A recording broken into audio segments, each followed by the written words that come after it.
Bharatiya Janata party की सरकार हर महीने 1 से 5 तारीख के अंदर 3,000 रुपया हर माता के बैंक अकाउंट में ट्रांसफर करेंगे।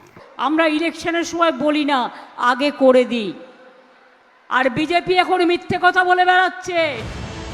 পশ্চিমবঙ্গে বিধানসভা ভোটের আগে সংকল্পপত্র প্রকাশ করে বড় চমক দিল বিজেপি। তাদের দাবি, সরকারে এলে মহিলাদের প্রতি মাসে 3,000 টাকা করে দেওয়া হবে। একই রকম ভাবে বেকার যুবক যুবতীরাও পাবেন মাসে 3,000 টাকা করে। मध्यम वर्ग और लोअर मिडिल क्लास और गरीब, वो सभी में महिलाओं की हालत बहुत दयनीय हुई है। जब तक ये गड्ढा नहीं भरता है तब तक भारतीय जनता पार्टी की सरकार हर महीने 1 से 5 तारीख के अंदर 3,000 रुपया हर माता के बैंक अकाउंट में ट्रांसफर करेंगे। বলছে ওরা নাকি আপনাদের অনেক দেবে।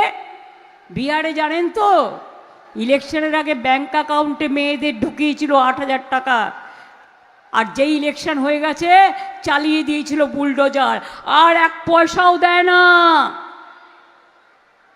আমাদের লক্ষ্মীর ভাণ্ডার সবাই পায়, ওরা যেটা চালু করেছিল টুকলি করে।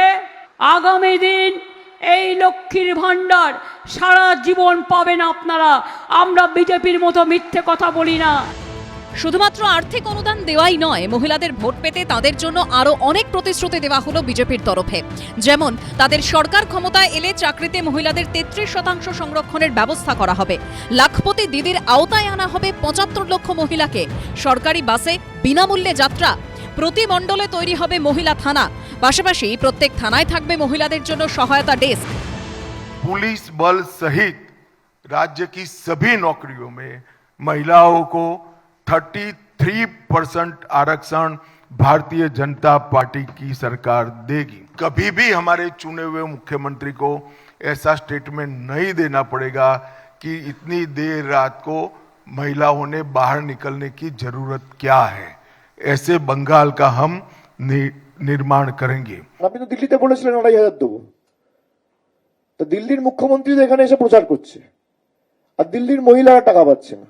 টাকার প্রলোভন দিয়ে বাংলার মানুষকে কিনতে এসছেন।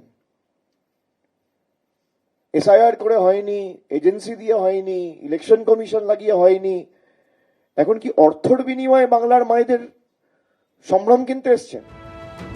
বিজেপির সংকল্পপত্রে আরও আশ্বাস দেওয়া হয়েছে, 45 দিনের মধ্যে 7ম বেতন কমিশন চালু হবে। প্রতিযোগিতামূলক পরীক্ষার প্রস্তুতির জন্য যুবক যুবতীদের 15,000 টাকা দেওয়া হবে। দুর্নীতির কারণে যারা সরকারি চাকরি পাননি তাদের বয়সসীমা পেরোলে চাকরির পরীক্ষায় 5 বছর ছাড় মিলবে। অনুপ্রবেশের বিরুদ্ধে জিরো টলারেন্স। এছাড়াও উত্তরবঙ্গের জন্য একাধিক প্রতিশ্রুতির কথা উল্লেখ করা হয়েছে বিজেপির সংকল্পপত্রে। উত্তরবঙ্গে আইআইটি, আইআইএম, এআইআইএমএস, এনআইএফটি তৈরি হবে। চা বাগানের জন্য গবেষণাগার। দার্জিলিং চাকে জনপ্রিয় করতে জিআই ট্যাগ দেওয়া হবে। উজ্জ্বল মুখোপাধ্যায়ের রিপোর্ট, এবিপি আনন্দ, কলকাতা। এবিপি আনন্দ, এগিয়ে থাকে, এগিয়ে রাখে।